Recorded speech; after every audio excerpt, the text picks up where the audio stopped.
స్థిరమైన పునాది అనుభవం కలిగి ఉండాలని దేవుడు నిన్ను కోరుతున్నాడు. హల్లెలూయా.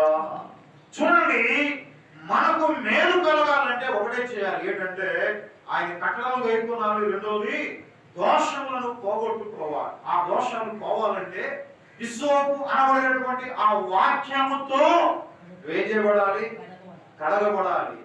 ఆ హిస్సోపు అనేటువంటి పుంజు తీసుకొని అయ్యే సబ్బు తీసుకొని నువ్వేం చేయాలంటే ఈ పాపపు మలినపు వస్త్రాన్ని ఏం చేయాలంట? కడుక్కోవాలి, శుద్ధి చేసుకోవాలి. ఆయన సంఘములకు శిరస్సు అయి ఉన్నాడు. ఆయన సంఘములో ఆయన బండ అయి ఉన్నాడు. బండ క్రీస్తు అయి ఉన్నది. ఆ క్రీస్తు అనేటువంటి బండ మీద నీ పాపముతో కూడినటువంటి వస్త్రాలు ఏం చేయాలి? ఆ బండ మీద ఉతుక్కోవాలి. మీ పాపములు చూడండి, మీ పాపములు ఎర్రనివైనను వాటిని యమము కంటే తెల్లగా ఆయన చేయగలిగినటువంటి వాడు. హల్లెలూయా, హల్లెలూయా. ప్రభువునందు ప్రియమైనటువంటి వాళ్ళరా, చూడండి, ఆయన కట్టడలను గైకొనాలి. రెండవది, మన దోషములను మనం కడుక్కోవాలి, శుద్ధి చేసుకోవాలి, శుభ్రం చేసుకోవాలి. ఆయన రక్షణ అనేటువంటి వస్త్రాలను మనకు ఆయన ఇచ్చాడు. కొంత ఆ వస్త్రాలను మనం కట్టుకోవాలంటే వాటిలో ఆ వస్త్రాలు కలిగి మనం ఉండాలంటే పాప సంబంధమైన మలినమైన వస్త్రాలు ఏం చేయాలంట? తీసివేసుకోవాలి, దోషాలు కడుక్కోవాలి.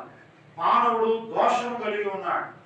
ఏమండి, ఏదైనాలో దేవుడు ఆదాముతో చెప్తున్నాడు, అవ్వతో చెప్తున్నాడు, మీరు ఆ పండు తినుదినమున మీరు నిత్యముగా చస్తారని ప్రభువు చెప్తే సాతాను గడ వచ్చి వారిని మైమరిపించి ఈ పండు తింటే మీరు దేవుని కంటే గొప్పవాళ్ళు అయిపోతారు తినండి అని చెప్పి తినిపించినప్పుడు వారు ఏమయ్యారంటే పవిత్రంగా మహిమలో ఉన్నటువంటి ఆదాము అవ్వ ఎప్పుడైతే పండు తిన్నారో వారు దోషము వారి మీద ఉన్నది. అందుకనే ఏలైనగా పాపం వల్ల జీతము మారడము. ప్రభువునందు ప్రియమైనటువంటి వాళ్ళరా, దేవుడు అంటున్నాడు కదా, ఆజ్ఞాతిక్రమమే పాపము, పాపము వల్ల జీతము మరణం. ఈ దినము నువ్వేదో పెద్ద పాపం చేసావని కాదు, కానీ దేవుని మాటను వినకపోవటమే మహాపాపం. ఆనాడు ఏదేలో వారు అవరు దేవుని మాట వినలేదు కనుక వారు ఆ ఏదైనా తోటలో ఉండడానికి అవకాశము లేదు. కానీ కడపటి ఆదామైనటువంటి యేసు ప్రభు ఆయన నీ కొరకు ఆయన పరలోకము నుండి భూమికి దిగి వచ్చి మన దోషాలన్నిటిని ఆయన కడిగి శుద్ధి చేసి మనందరిని ఎక్కడ తీసుకెళ్ళాలనుకుంటున్నాడు? పరలోక రాజ్యాన్ని తీసుకెళ్ళాలనుకుంటున్నాడు. కానీ ఎంతమంది వింటున్నారు? ఎంతమంది మార్పు చెందారు? ఎంతమంది మారు మనసు పొందుతున్నారు? నువ్వు జ్ఞానివి కదా అని ఈ దినము నువ్వు అనుకోవద్దు. నీ జ్ఞానము ఆయన ముందు దేనికి పనికిరా. ప్రభువునందు ప్రియమైనటువంటి వాళ్ళరా, మన దోషాలను మనం కడుక్కోవాలి.